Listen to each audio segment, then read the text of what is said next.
인천에서 커피숍을 운영하는 30대 중반 미혼 여성입니다. 저는 고등학교 때부터 남동생과 둘이 살았어요. 아빠는 저희 남매가 어렸을 때 사고로 돌아가셨고, 엄마는 제가 18살, 남동생이 16살 때 심장병으로 돌아가시면서 세상에 저희 둘만 남게 되었어요. 그리고 엄마의 장례가 치러지던 3일 동안은 정말 악몽 같은 시간이었는데요. 엄마의 형제들은 저희 남매를 서로 맞지 않으려 하면서도 엄마가 남긴 사망보험금에는 관심이 많아서 자기들끼리 3일 내내 싸움만 했어요. 그래서 그 싸움을 보다 못한 외할머니가 나서시게 되었죠. 저희 외할머니는 연세도 많으시고 자식들이 모두 형편이 어렵고 바쁘다는 이유로 시골에서 혼자 사는 처지셨는데요. 그런 할머니가 비통한 목소리로 이렇게 말씀하셨어요. 다들 그만해. 내가 정말 사는 게 천벌 같다. 미경이가 갈 게 아니라 이 늙은이가 가야 했는데 니들은 어린 조카 보기가 부끄럽지도 않아. 엄마, 우리도 다 사정이 있어서 그런 거잖아. 막말로 큰언니가 그렇게 죽을지 우리가 어떻게 알았겠냐고. 그래서 대책을 마련하려고 대화하다 보니까 큰 소리도 나는 건데 엄마는 아무것도 모르면서. 작은 누나 말이 맞아. 갑자기 쟤들을 우리 보고 어떡하라고. 우리도 뭔가 대책이 있어야지. 보험금은 반반씩 나누고 애들은 작은 원룸 얻어주고 월세랑 생활비 대주는 걸로 해. 어차피 가영이 좀 있으면 성인이잖아. 야, 왜 네 마음대로 결정해? 원룸? 너 요즘 보증금 시세 알고 그러는 거야? 그냥 기숙방 같은 데 보내. 그리고 이제 언니 없으면 내가 맞은데 왜 반반씩 해? 내가 더 가져가야지. 누나, 염치 있냐? 난 장남이야. 됐어 이것들아. 가영이 너 선택해. 할미 따라 영옥이 데리고 시골 가서 살래? 아님 네 엄마 보험금으로 독립하고 살래? 엄마 미쳤어? 기어코 노망이 난 거야. 누구 마음대로 그 돈을 다 줘. 미성년자라 권한도 없는데. 권한이 왜 없어? 그네가 니들 돈 타가라고 꾸역꾸역 보험금을 냈겠냐? 참말마. 그리고 니들은 이모도 삼촌도 아니니까 빠져. 저는 살면서 할머니 모습을 자주 보지 못했지만 할머니가 그렇게 화내는 모습은 그때가 처음이었어요. 그리고 동생과 상의 끝에 저는 시골 생활보다는 살고 있는 인천에 남고 싶다고 했는데요. 할머니는 그럼 그러라며 엄마의 보험금을 대리 수령해서 저희가 생활할 방 2개짜리 빌라를 전세로 얻어주셨어요. 그리고 엄마 보험금이라며 매달 100만원씩 생활비를 붙여주셨는데요. 그렇게 제가 어렵게 고등학교 졸업을 하고 할머니가 제 졸업식도 참석할 겸 엄마의 남은 보험금을 줄 겸 인천으로 올라오셨어요.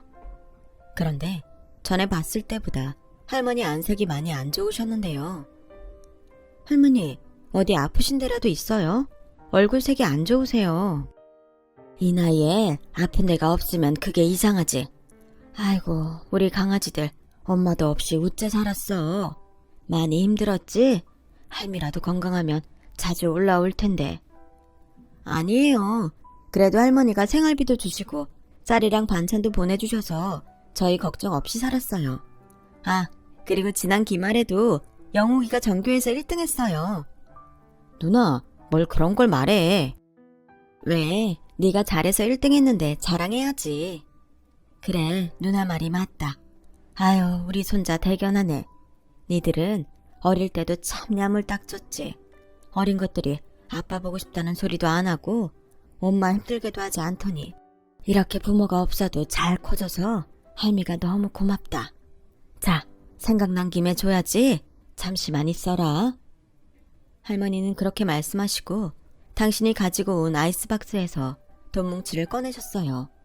그리고 놀란 저에게 건네주셨어요. 할머니, 이제 가영이 너도 어른이니 네 엄마 돈은 네가 관리해라. 할미는 이제 언제 어떻게 될지 몰라. 그럼 네 이모랑 삼촌이 또 난리를 칠 게다. 꾹꾹 숨겨놔. 할미가 배운 것도 없고 가진 게 없어서 자식들을 잘 키우지 못했어. 난 그렇다 쳐도 니들까지 걔들한테 시달리는 건 보고 싶지 않구나. 할미가 재산이라도 있음 더 물려줄 텐데 가진 게 네 삼촌 장가 보낸다고 진 빚밖에 없어. 미안하다. 할머니, 그래도 저는 같이 사는 건 아니지만 할머니가 계셔서 많이 의지하고 살았어요. 지금도 그렇고요. 그러니까 할머니는 그런 생각하지 마시고 오래오래 사셨으면 좋겠어요. 말만이라도 고맙다. 근데 할미는 이젠 좀 편해지고 싶다. 할아버지 얼굴도 가물가물하고 네 엄마도 너무 보고 싶고. 할머니, 그래도 저 의사 되는 건 꼭 보고 가세요. 저 정말 열심히 공부할게요. 그래, 우리 영욱이가 그렇게 말하면 할미가 노력해야지. 고맙다. 할머니는 슬픈 듯 기쁜 듯 그렇게 눈가 촉촉하게 웃으셨어요. 그리고 그 해를 다 넘기지 못하시고 저희 엄마 곁으로 떠나셨는데요. 할머니 말씀처럼 할머니의 장례가 있던 날에도 이모와 삼촌은 서로 빚을 떠안지 않으려 싸웠고 그 불똥은 저희 남매에게 튀어 그때 할머니가 가져간 엄마 보험금을 내놓으라며 아주 난리도 아니었는데 경찰까지 와서 이모와 삼촌을 말렸으니 말은 다 했죠. 그렇게 어렵게 할머니 발인까지 보고 저희 남매는 도망치듯 인천으로 왔어요. 그리고 행여 이모와 삼촌이 저희들에게 돈 달라고 괴롭힐까봐 이사까지 했는데요. 그런 와중에도 공부 잘하는 동생한테 피해가 갈까? 동생 학교 주변 중 가장 외진 곳으로 집을 구했어요. 다행히 저희의 거처를 알지 못하는 이모와 삼촌은 할머니 장례식 이후 볼 일이 없었지만 어쩐지 새삼스레 앞으로 어떻게 살아야 할지 할머니까지 없는 세상이 더 무섭게만 느껴졌어요. 하지만 저는 이미 20살 어른이었고 동생에겐 유일한 보호자였으니 어떻게든 동생을 꼭 잘 키우고 싶다는 열의가 가득했는데요. 그도 그럴 게 동생은 의사가 되겠다는 꿈을 가진 뒤 거의 잠도 자지 않고 공부에만 매달렸어요. 엄마가 남긴 남은 사망보험금은 많다면 많고 적다면 적은 1억 남짓이었는데 저는 이 돈을 종잣돈으로 동생 학비와 나아가서는 동생 결혼 자금까지 해결해야 한다는 생각을 했었죠. 그러면서 저절로 저의 대학이나 결혼은 감히 생각도 할 수 없는 거였어요.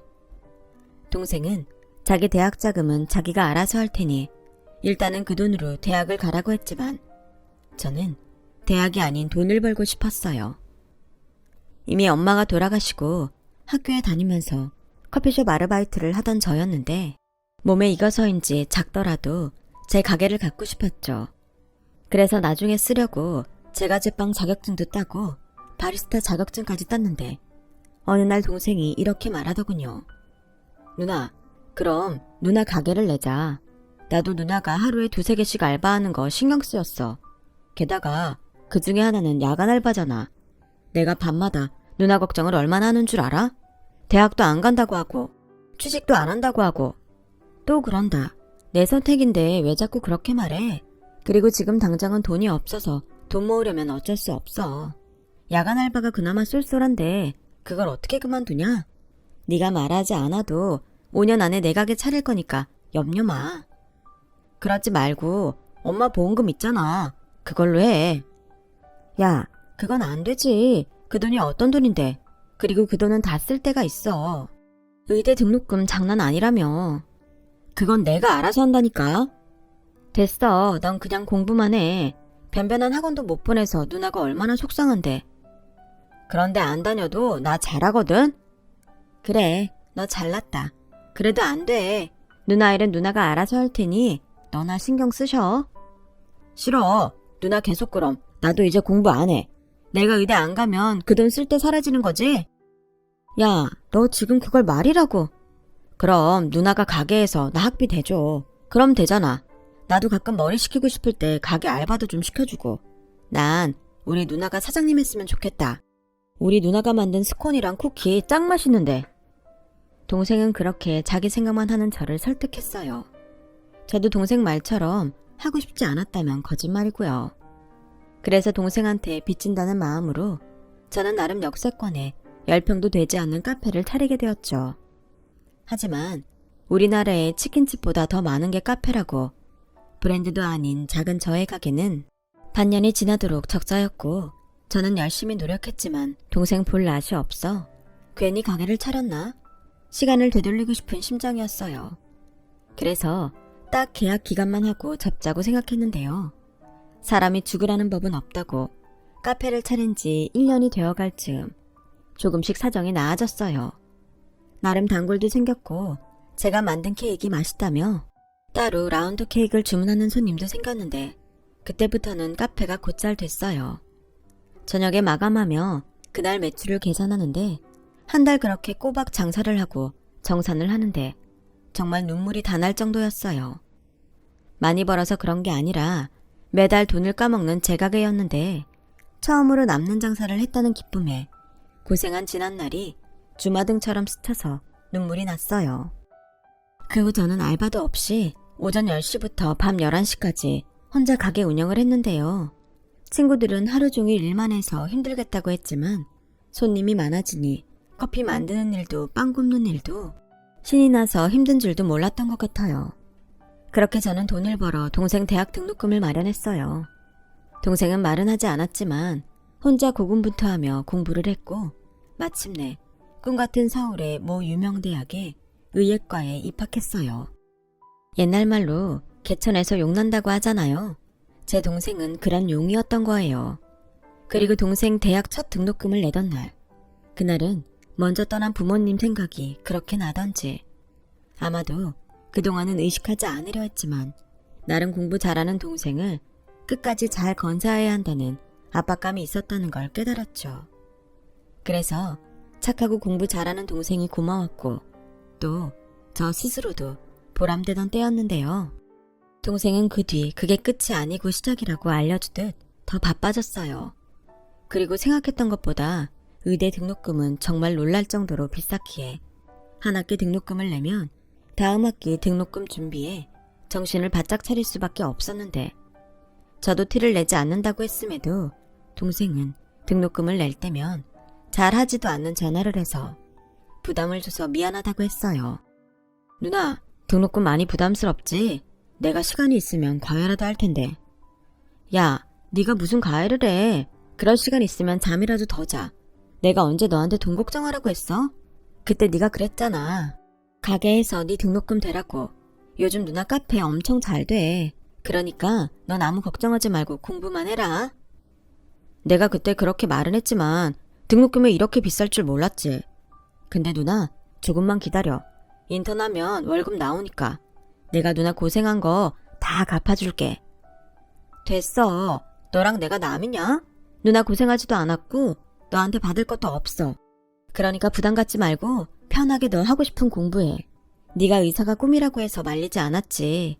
네가 성공하고 싶어서 의대 간다고 했음 누나는 말렸다. 고마워 누나. 그래도 난 누나가 앞으로 내 덕 보고 살게 할 거야. 이것도 내 꿈이니까 말리지 마. 아, 시간이 벌써 이렇게 됐네.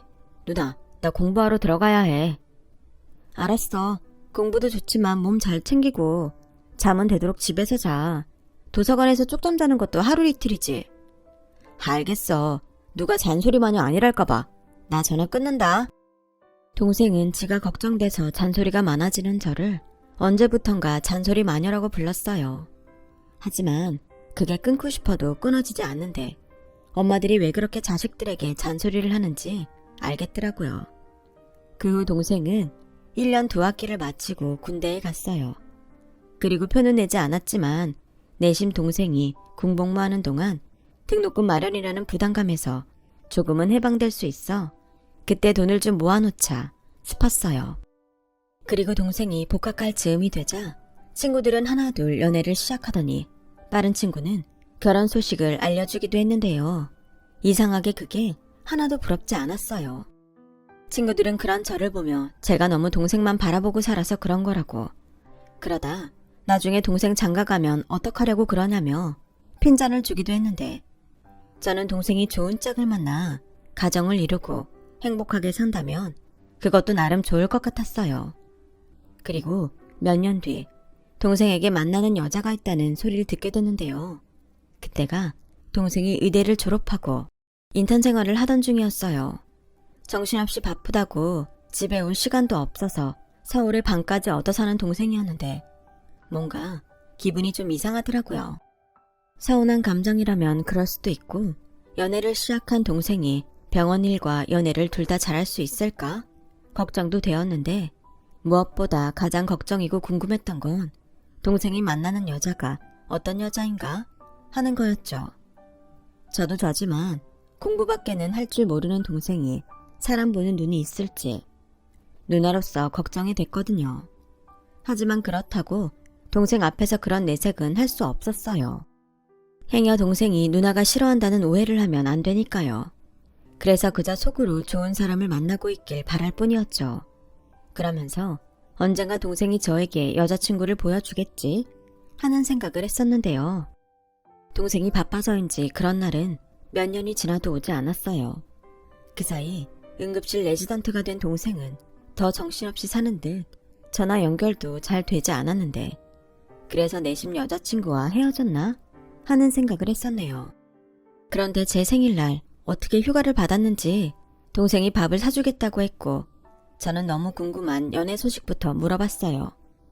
너 전에 만난다는 여자친구는 어떻게 됐어? 헤어졌어? 아니, 잘 만나고 있는데 왜?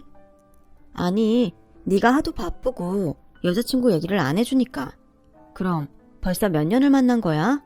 이 정도 만났으면 누나 한번 보여줄 때 되지 않았어? 자기는 연애도 안 하면서 동생 여자친구는 엄청 보고 싶은가 봐. 당연하지. 그리고 누가 연애를 안 한대? 뭐야, 누나 연애해? 정말이야? 아니, 앞으로 할 거라고. 좋은 사람 만나면 당연히 해야지. 난 또. 아, 맞다. 나 누나한테 물어보고 싶은 거 있어. 원래 여자들은 그렇게 명품을 좋아해? 명품? 좋아하지. 비싸서 그렇지. 명품 안 좋아하는 여자가 있을까? 아, 그렇구나. 그럼 누나도 좋아해? 그래, 좋아한다. 근데 그런 것도 난 주제에 맞게 가져야 한다고 생각해. 능력 있는 자기 돈으로 사는 건 멋지지만 능력도 안 되면 명품만 고집하는 그런 사람은 별로지. 근데 그런 건 왜 물어? 설마 네 여자친구가 명품 좋아한대? 여자친구 집이 좀 잘 살아. 그래서 그런지 20살부터 자기는 명품 옷에 명품 가방 들었다고 하더라고. 아, 그래? 어쩌다 내 동생이 그런 금수저를 만났어? 뭐야, 놀리는 거야? 내가 먼저 좋다고 안 했다. 유진이가 먼저 좋다고 했지. 여자친구 이름이 유진이야? 이름도 예쁘네. 생긴 것도 예뻐. 근데 곧 있으면 여자친구 생일이거든? 내가 시간도 없고 그동안 선물이라고 사주면 별로 좋아하지도 않는 것 같아서 그냥 올해부터는 갖고 싶은 거 말하면 그냥 그거 사주기로 했거든. 근데 나한테 명품 가방을 사달라네? 누나, 이 가방 브랜드 알아? 동생은 핸드폰을 꺼내 뭔가 찾더니 저에게 가방 사진을 보여줬어요. 그리고 제 눈엔 가방 사진 밑에 가격이 먼저 들어왔는데요. 400만 원대의 디올 가방이었어요. 저도 들어서 알긴 했죠. 브랜드만요. 야, 이 가방 너무 비싸다. 너 그 정도 능력 있어? 레지던트 월급 얼마나 한다고 이런 걸 사주냐? 그렇긴 한데 그렇다고 비싸서 안 된다고 하자니 그것도 좀 그렇고. 어떻게 하면 좋을지 모르겠네. 지금 잔뜩 기대하고 있을 텐데. 저는 동생의 말에 은근 서운했어요. 제 생일이라고 모처럼 만나서 여자친구 생일 선물 생각만 하고 있으니 짜증까지 나더라고요. 야, 내가 볼 땐 네 여자친구 좀 그렇다. 벌써 만난 지가 언젠데 네 사정을 몰라. 아무리 자기가 금수저라 눈이 높아도 좋아하는 사람한테 부담 주는 거 아니지. 설마 너 걔 앞에서 돈 잘 버는 척 허풍 떨었냐? 누나는 참 내가 그럴 사람이야. 그리고 사귀자고 했을 때 내 사정 다 얘기했어. 누나 도움받아서 의대 나왔고 전공이 되고 돈 벌면 누나한테 갚아야 한다는 말까지 했는걸. 그래? 그때 걔는 뭐라고 했는데? 자기는 상관없대. 오히려 결혼하면 시부모님 없어서 좋다고 하더라. 그리고 전문 있다면 힘들게 대학병원 다니지 말고 개원하라고 했어. 자기 집 사위한테 병원 차려줄 능력 된다고. 그 정도 능력이 되는데 왜 너한테 가방을 사달래? 걔는 돈 안 벌어? 그냥 자기 집 백 믿고 놀고 먹는 거야? 너 행여 개원해준다는 말에 혹해서 여자 만나고 그러는 거 아니지? 누나, 나 유진이 좋아하거든? 유진이가 부자여서 좋은 거 아니야. 애교도 많고 만나면 설레고 좋아서 만나는 거지. 그리고 유진이는 내가 바빠서 잘 못 만나도 일 때문에 그런 거니 괜찮다고 해줘. 요즘 그런 여자 없어. 또 유진이는 부모님이 힘들게 남 눈치 보면서 일하지 말고 용돈 받아서 쓰고 결혼했으면 하시던걸. 아, 그러셔? 걔가 복이 많은 애구나. 부럽다. 그리고 가만 보니 걔도 걔지만 네가 더 좋아하네. 에휴, 그럼 나도 모르겠다. 네 연애사 네가 알아서 해. 저는 동생 말을 듣고 슬슬 걱정이 됐어요. 세상 물정 모르는 돈 많은 아가씨 같은데 자칫 잘못하면 제가 남자친구의 심술궂은 누나가 될 수 있을 것 같더라고요. 그래서 마음은 그러지 않았지만 동생의 연애사에 참견하지 않으려고 했어요. 자기가 너무 좋아서 무리를 하면서까지 명품 가방 선물을 사준다고 해도 그걸 말릴 수는 없겠다 싶었죠. 그 후 동생은 바쁘기도 했고 저에게 어지간해서는 여자친구 얘기를 꺼내지 않았어요. 아무래도 제가 전에 뭐라고 한 부작용 같았죠. 그러면서도 꽤 오래 만나는 것 같았는데 제 동생이 국시를 치르고 전문의를 따자 슬슬 결혼 얘기가 들려왔어요. 누나, 만약에 내가 결혼한다고 하면 누나 서운해? 서운하냐고? 내가 왜? 근데 너 이제 막 전문의 땄는데 너무 이르지 않아? 누나 생각엔 자리 좀 잡고 하는 게 좋을 것 같은데. 사실 나도 그게 나을 것 같긴 한데 연애 기간도 길었고 유진이가 벌써 30이니까 유진 집에서 말이 많은가 봐. 하기사 그쪽은 또 그럴 수 있겠다. 그나저나 그렇게 오래 만날 동안 나는 한 번도 안 보여주고 누나 서운하다. 나도 기회 있으면 소개해주고 싶지. 근데 아무래도 여자친구 입장에선 누나라고 하니까 부담스러운 것 같아서. 근데 결혼 얘기 오가는데 안 그래도 내가 자리 한번 만들어 보려고 했어. 동생은 그렇게 말은 했지만 여전히 바빠서 그런 시간을 도무지 잘 내지 못했어요. 저는 그 사이 동생이 청약이라도 돼서 아파트라도 하나 갖고 있으면 부잣집에 장가 가더라도 기가 죽지 않을 것 같아 동생한테 말해 청약을 꾸준히 넣게 했는데요. 그러던 중 동생 명의로 청약에 당첨이 되었어요. 평수는 그렇게 넓은 건 아니었지만 좋은 위치의 대단지 아파트였기에 정말 잘 됐다 싶었죠. 동생도 믿기지 않는다고 했어요. 그러면서 당첨된 아파트에 들어가는 돈은 자기가 알아서 할 거니 저에겐 신경 쓰지 말라고 했는데 동생은 내심 그 아파트를 신혼집으로 쓸 궁리를 하는 것 같더라고요.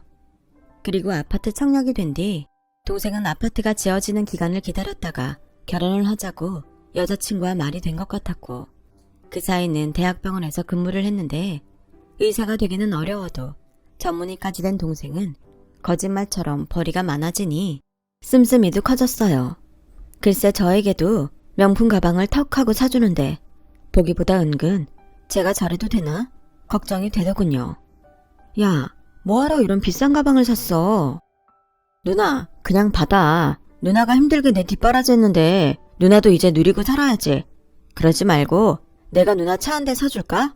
누나 지금 끌고 다니는 경차 그거 위험하다. 사람들이 경차 타는 여자면 도로에서 얼마나 무시하는 줄 알아? 내가 차를 타면 얼마나 탄다고. 그리고 너 이렇게 갑자기 씀씀이 커지면 위험한 거 알지? 아파트 중도금도 내야 하고 결혼이야 내가 도와주긴 할 거지만 너 앞으로 큰돈 쓸 일 많아. 정신 차려. 에이 누나 나 의사야. 우리도 이 정도는 누리고 살자. 그리고 내 꿈이 원래 누나 호강시켜주는 건지 몰라? 그리고 나 누나가 걱정할 만큼 생각 없지도 않아. 유진이 보니까 누나 생각이 나서 그래. 장가갈 때가 돼서 그런가? 안 하던 짓 하네. 그래, 여자친구랑 아직도 좋아? 뭐, 이젠 서로 익숙해졌으니까. 그리고 유진이 부모님이 잘해주셔서 사실은 더 결혼하고 싶어졌어. 너 벌써 그 집에 인사하고 온 거야?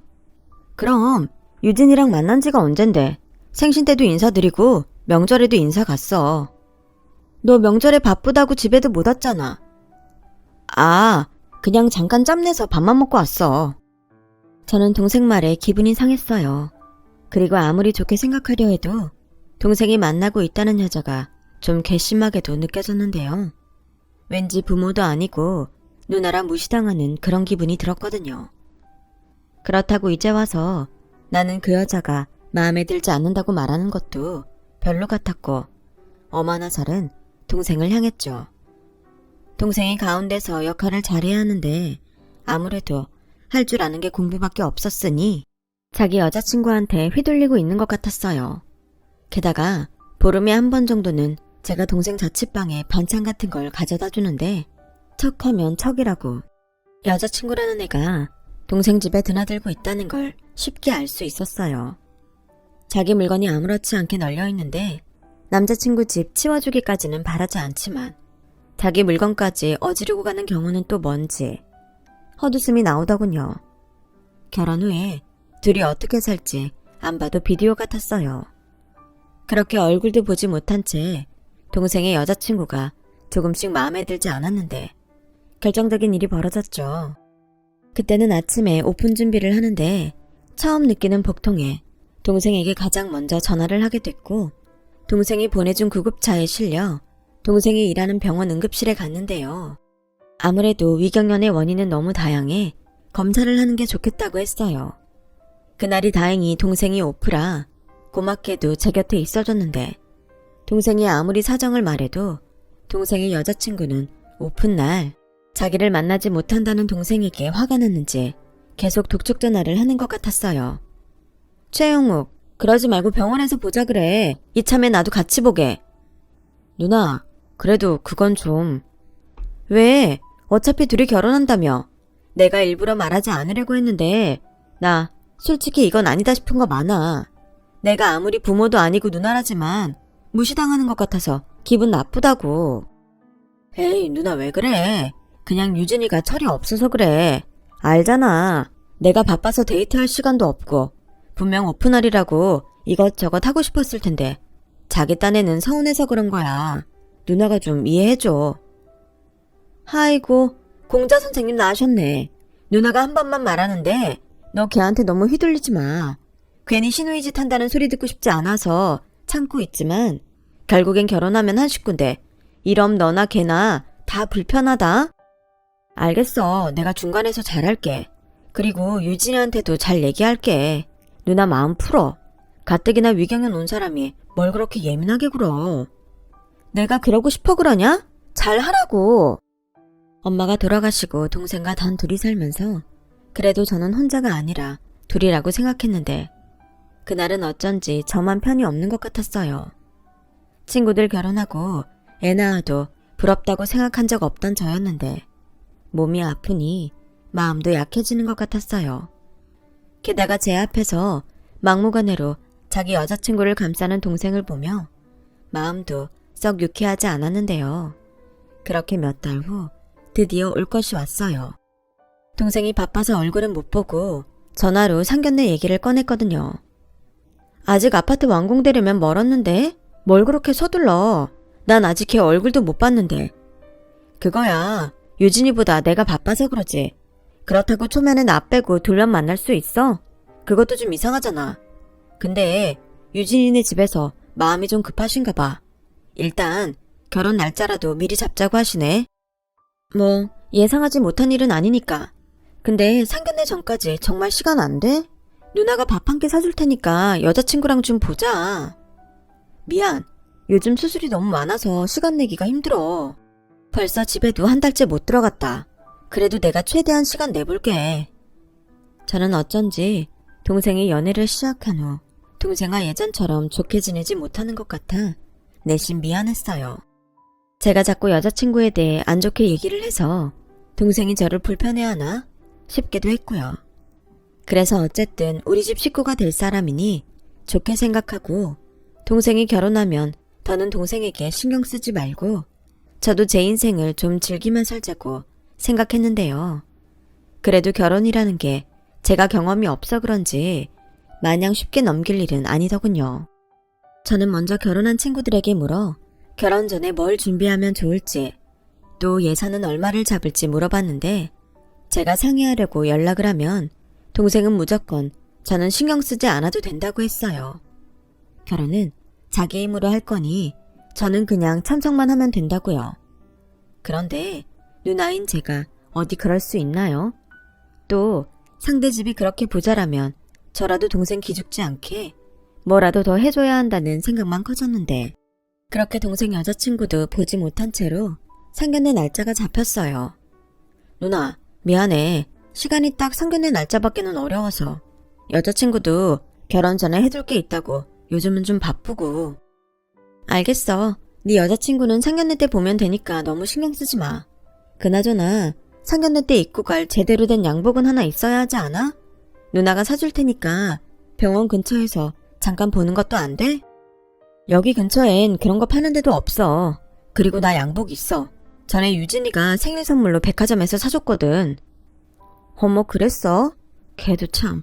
이럴 땐 고맙네. 이젠 누나 아니어도 챙겨주는 사람도 있고. 이제야 누나가 좀 마음이 편하다. 너 장가 보내는 실감이 좀 나네. 그래. 난 유진이랑 누나랑 사이좋게 지냈으면 좋겠어. 나는 바쁜 사람이고 유진이는 그럼 혼자 외로울 때가 많을 거잖아. 그럴 땐 편하게 누나한테 찾아가고 그랬으면 좋겠는데. 그건 네 생각이다. 요즘 누가 신우랑 올케가 그렇게 지내냐? 그냥 우리는 적당한 거리에서 선 지키고 가끔 보는 게 좋아. 저는 어쩐지 마음에 들지 않았던 동생 여자친구가 그래도 동생한테는 잘하는 것 같아 그럭저럭 마음이 누그러졌어요. 제 친구가 그러더군요. 그냥 둘이 좋고 결혼 후에도 아무 문제 없이 살면 올케가 어떤 사람이고 어떤 생각을 해도 신경 쓰지 말라고요. 그래야 제 속도 편하고 올케와 얼굴 붉히는 일도 없다고 했는데 기혼자가 하는 말이라서 그런지 그 말이 맞는 것 같았어요. 그리고 저도 정신없이 살다 보니 어느새 상견례 날짜가 일주일 앞으로 다가왔어요. 그날은 주말이라 손님이 많았어요. 저희 매장은 작아서 테이블이 몇 개 없는데 그 테이블이 꽉꽉 차서 북적였죠. 제가 몇 달 전부터 인스타에 그날 다른 케이크와 빵을 구워 올리는데 그 빵 맛이 반응이 좋아서 점점 손님이 많아진 게 이유였어요. 그래서 내심 이제 가게를 좀 넓히고 직원도 한 명 뽑을까 하는 생각을 하고 있었는데요. 사람이 그렇게 많은 날에는 인력이 아쉽기도 했고 또 절대 만나고 싶지 않은 진상 고객을 상대하기가 혼자는 좀 버겁기도 했어요. 손님이 별로 없을 때는 그럴 확률이 상대적으로 적었는데 손님이 많아지니 모든 게 다 좋을 수는 없다고 이상한 고객이 한두 명은 꼭 있었거든요. 그리고 그날도 그런 손님이 한 명 있었어요. 거의 다 먹은 음료잔과 거진 다 먹은 케이크 접시를 내밀며 자기가 아는 라떼 맛이 아니라고 하면서 케이크에서는 머리카락이 나왔다며 환불을 해달라고 하더군요. 저는 당황했어요. 컴플레인 거는 고객이 내민 음료잔과 케이크는 누가 봐도 다 먹은 거였으니까요. 그래서 음료 맛이 어디가 이상하냐고 구체적으로 말해달라고 했고 케이크에서 나온 머리카락 색이 노랗길래 저는 노란 머리가 아니라서 이상하다고 했어요. 그러자 그 손님은 대뜸 이렇게 화를 내더군요. 아니, 손님이 이상하다고 하면 이상한 거고 머리카락이 나왔으니까 나왔다고 하는 거죠. 뭘 구체적으로 말을 하래요? 내가 이거 확 신고할 수도 있어요. 저기 손님, 저도 알아야 개선을 하니까요. 그리고 처음부터 말씀하셨다면 당연히 환불이든 다른 음료를 드리든 했을 텐데 이렇게 다 드신 컵을 주시니까. 아, 그래요? 다 먹었으니까 환불을 못 해주겠다? 내가 친구랑 얘기하느라 말을 할 타이밍을 놓쳤고 목이 타니까 조금씩 마시다 보니 그런 건데 그런 것도 이해를 못해요? 무슨 서비스가 이따위지? 손님은 가뜩이나 쭉 찢어진 눈을 더욱 날카롭게 뜨면서 저를 노려봤어요. 그래서 그냥 똥 밟았다고 생각하고 환불을 해주려고 했는데 같은 일행으로 보이는 손님 머리가 케이크 접시에서 나온 머리색과 일치하는 것 같았죠.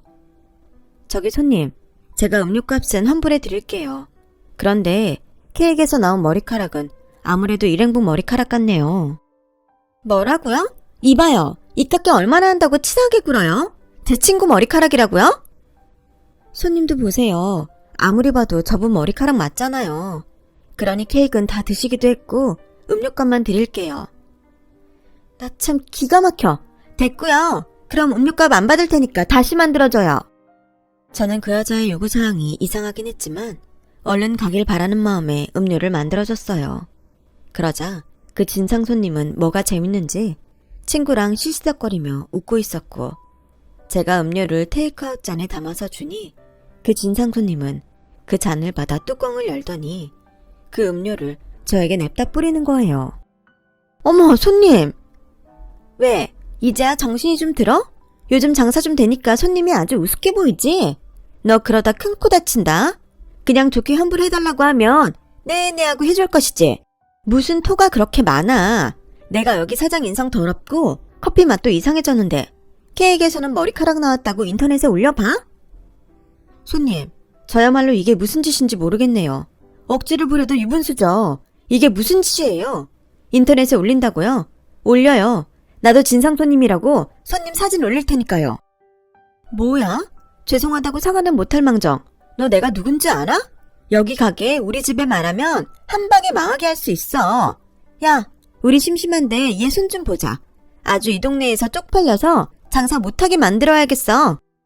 진상 손님은 자기 친구까지 동원해 가게에 물건을 던지기 시작했어요. 그러자 제가 급히 112에 신고를 했고 경찰서에 간 여자는 손님 응대가 너무 기분이 나빠 그랬다며 봐달라고 하더라고요. 그것도 제가 아는 경찰에게요. 아무리 봐도 이런 일이 처음은 아닌 것 같아 보였어요. 그런데 문제는 뜨거운 음료를 뒤집어 써서 제 얼굴을 치료를 받아야 한다는 거였고 경찰이 저건 어떻게 할 거냐고 물으며 부모님께 연락을 하겠다고 하니 꼴의 부모님은 무서운지 그제야 자기들이 치료비를 주겠다며 저에게 합의하자고 하더군요. 그때 경찰분이 저한테 어차피 달리할 것도 없으니 합의금이라도 좀 받고 넘어가는 게 좋을 것 같다고 하셨어요. 그러면서 저에게 이렇게 기뜸도 해줬는데요. 저 사람들 하는 짓 보니까 처음 아니네요. 괜히 해코지 당하지 마시고 합의금 받고 그냥 봐준다고 하세요. 대신 가게에는 얼씬도 하지 말라고 하시고요. 저도 다음에 또 그러면 가중처벌 상습범이라고 겁을 줄 테니까 여기서 마무리하시죠. 저는 분했지만 저것들이 제 가게에 또 올까봐 불안한 마음에 경찰분이 알려주신 대로 얼마 되지 않는 합의금을 받고 상황을 정리했어요. 그러면서 경찰서 밖에서 그것들이 하는 말을 듣게 됐는데요. 야, 그냥 커피나 뿌리고 협박이나 하고 말지. 뭐하러 이렇게 일을 키우냐? 왜? 너도 같이 했잖아. 이제 와서 딴소리야? 너야 집에 돈 좀 있고 곧 시집가면 그만이지만 난 아니잖아. 알겠어. 어차피 이것도 결혼하면 못해. 그냥 좋게 환불받고 맛있는 밥이나 먹으러 가려고 했지. 작은 가게 주인이라 쫄아서 쉴 줄 알았더니 이게 뭐야? 재수없어. 참, 요즘 것들 문제라고는 하지만 저는 저런 딸을 낳았을 그 부모가 불쌍했어요. 그리고 결혼한다는 말에 저런 인성 가진 여자랑 결혼할 남자도 딱하다고 생각했는데 나중에 저것들이 또 제 가게에 와서 횡포를 부릴까? 그 둘의 대화를 모른 척하고 녹음을 해두었어요. 저도 살 길은 찾아야 하니까요. 그렇게 그 일의 사건은 끝이 났어요. 이번 생에 다시는 보고 싶지 않은 최고 진상 고객이 되었는데 엉망이 된 가게를 정리하는데 왈칵 눈물이 쏟아지더군요. 장사를 하면서 별 이상한 사람을 다 보긴 했지만 이렇게 저에게 직접 폭행을 한 건 처음이라 심장이 벌렁거리면서 눈물이 나왔어요. 그리고 그때였어요. 무슨 바람인지 늘 바쁘다는 동생이 가게를 찾아왔고 엉망이 된 가게와 저의 모습을 본 동생은 많이 놀란 듯 저에게 물었어요. 누나, 이게 다 무슨 일이야? 얼굴은 또 왜 그래? 너야말로 이 시간에 여길 왜 왔어? 한참 바쁜 거 아니었어? 요즘 내가 너무 바빠서 누나한테 소홀했던 것 같아서 누나 놀래켜주려고 왔는데 이게 뭐야? 누가 그랬어? 있어, 진상 여자들. 조금 전에 경찰서 다녀왔고 합의도 했으니까 괜찮아. 뭐가 괜찮아? 얼굴이 이런데 병원 안 갔지? 화상 이렇게 두면 흉져. 당장 나랑 병원 가자.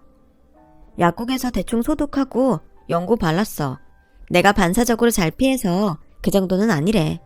넌 밥은 먹었고? 지금 밥이 문제야? 이런 일이 있었으면 나한테 연락을 했어야지. 연락하면 네가 올 수는 있냐? 됐어. 누나 일은 누나가 알아서 해. 조금 있으면 장가갈 놈이 별 걱정을.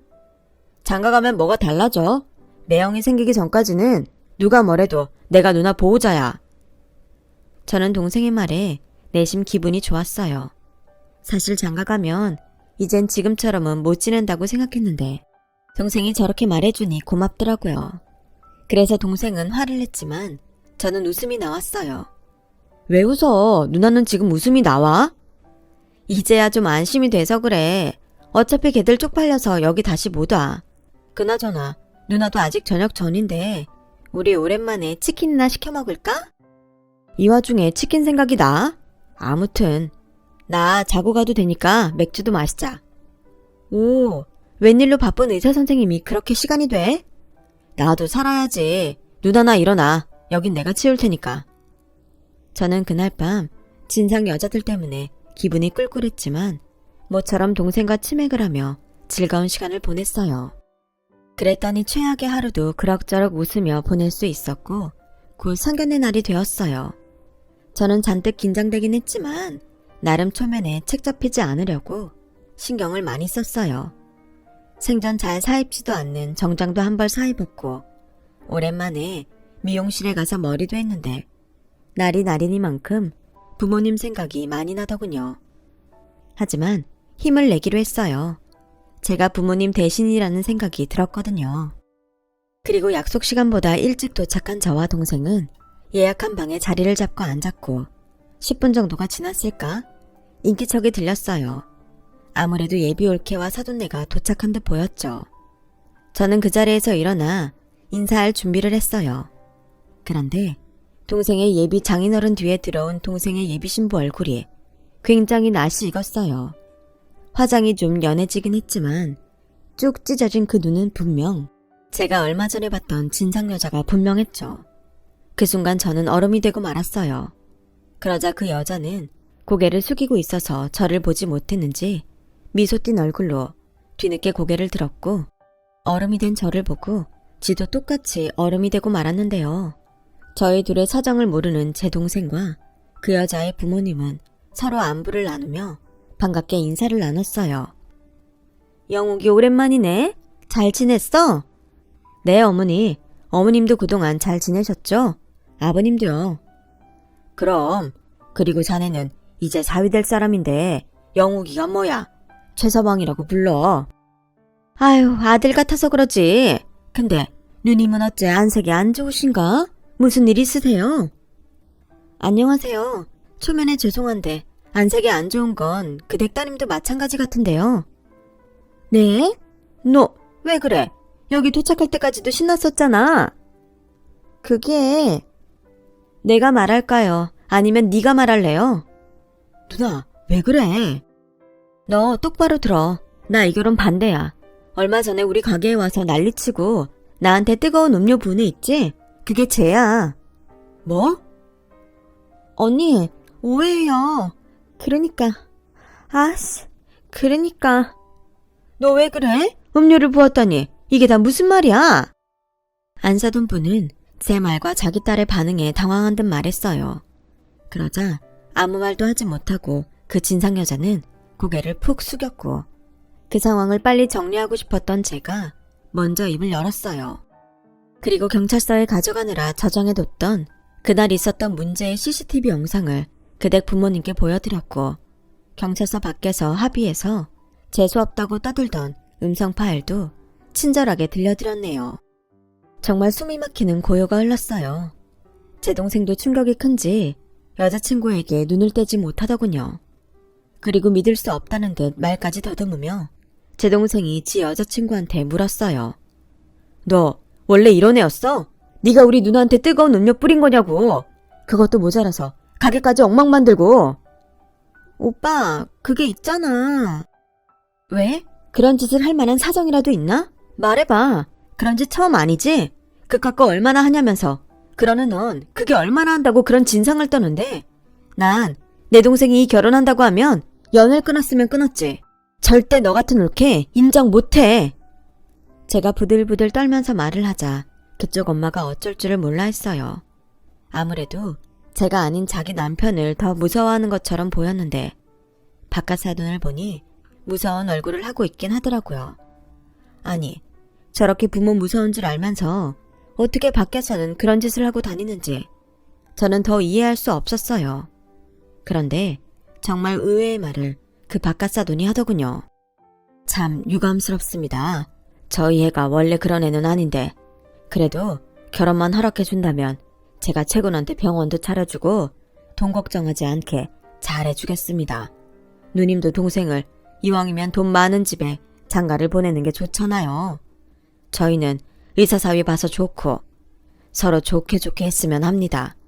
이번 일은 제가 보상하겠습니다. 얼마면 될까요? 이보세요. 제가 돈에 환장한 사람으로 보이십니까? 그댁에 돈이 얼마나 있는지 모르겠지만 저도 있을 만큼 있습니다. 돈만 많으면 뭐 하나요? 자식 교육은 바닥인데. 영우가, 나는 이만 갈게.